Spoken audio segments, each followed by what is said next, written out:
நீங்கள் அனைவரும் இந்த தேர்தலில் ஒன்றாக இணைந்து மிகப்பெரிய வெற்றியை மட்டுமல்ல விடுதலையும் இந்த செஞ்சி தொகுதிக்கு பெற்றுத் தருவதில் முடிவெடுத்திருக்கிறீர்கள் என்று நினைக்கும் போது உள்ளபடியே மகிழ்ச்சியோடு என்னென்னமோ குறை சொல்லி பார்த்தாங்க.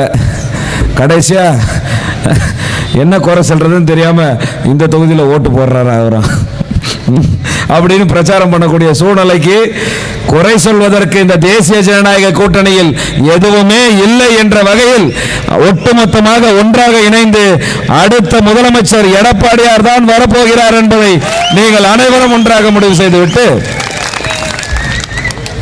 கேட்கும் போது தெளிவா கேட்கணும்.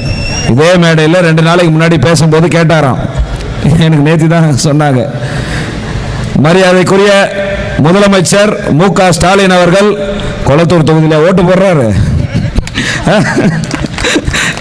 கேட்கும் போது அவருடைய துணை முதலமைச்சர் உதயநிதி ஸ்டாலின் அவர்கள் சேப்பாக்கம் திருவல்லிக்கேணி தொகுதியில் ஓட்டு போடுறாரு. அதை விட உண்மையாக நீங்க கேட்டதில் உண்மை இருந்தால் மரியாதைக்குரிய அண்ணன் சிவிஎஸ் அண்ணன் நிற்கும் மயிலம் தொகுதியில் போட்டியிடுகின்ற உங்க தொகுதியினுடைய உங்க கூட்டணியுடைய வேட்பாளர் அவர் எந்த தொகுதியில் ஓட்டு போடுறாருன்றதை கேட்கணும். கேட்டுட்டு அதுக்கப்புறம் பேசுனீங்கன்னா நீங்க பேசுறதுல நியாயம். உங்க கூட்டணியில் நிற்கிற 2 தொகுதியிலுமே அவர்களுடைய வாக்கு எங்க இருக்குது என்பதை உங்களால் புரிந்து கொள்ள முடியாம உங்களுக்கு வந்தா ஏதோ ஒரு சுயநலத்திற்கான அரசியலை செய்யாமல் இந்த மண்ணோடு மக்களோடு என்றும் கலந்திருக்கக்கூடிய நான் இந்த மக்களுடைய இதயத்தில் என்றைக்கும் வாழ்வேன். இவர்களிடமிருந்து என்னை பிரிப்பதற்கு வாய்ப்பே கிடையாது.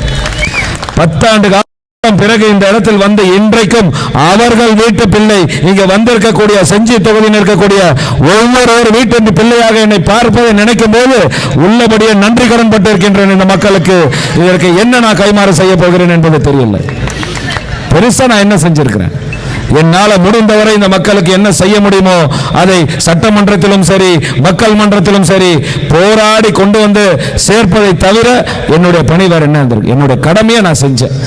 அந்த கடமைக்கு இன்றைக்கு இவ்வளவு பெரிய வரவேற்பு நடக்கிறது என்று நினைக்கும் போது உள்ளபடியே மகிழ்ச்சி அடைந்து உங்களுடைய பெருவாரியான வாக்குகளை நீங்கள் இழுக்கக்கூடிய 4-5 நாட்களிலும் சேர்த்து மிகப்பெரிய வெற்றியை மாமரம் சின்னத்தில் பெற்றுத்தர வேண்டும் வேண்டும் என்று கேட்டு வாய்ப்புக்கு நன்றி கூறுகிறேன். நன்றி.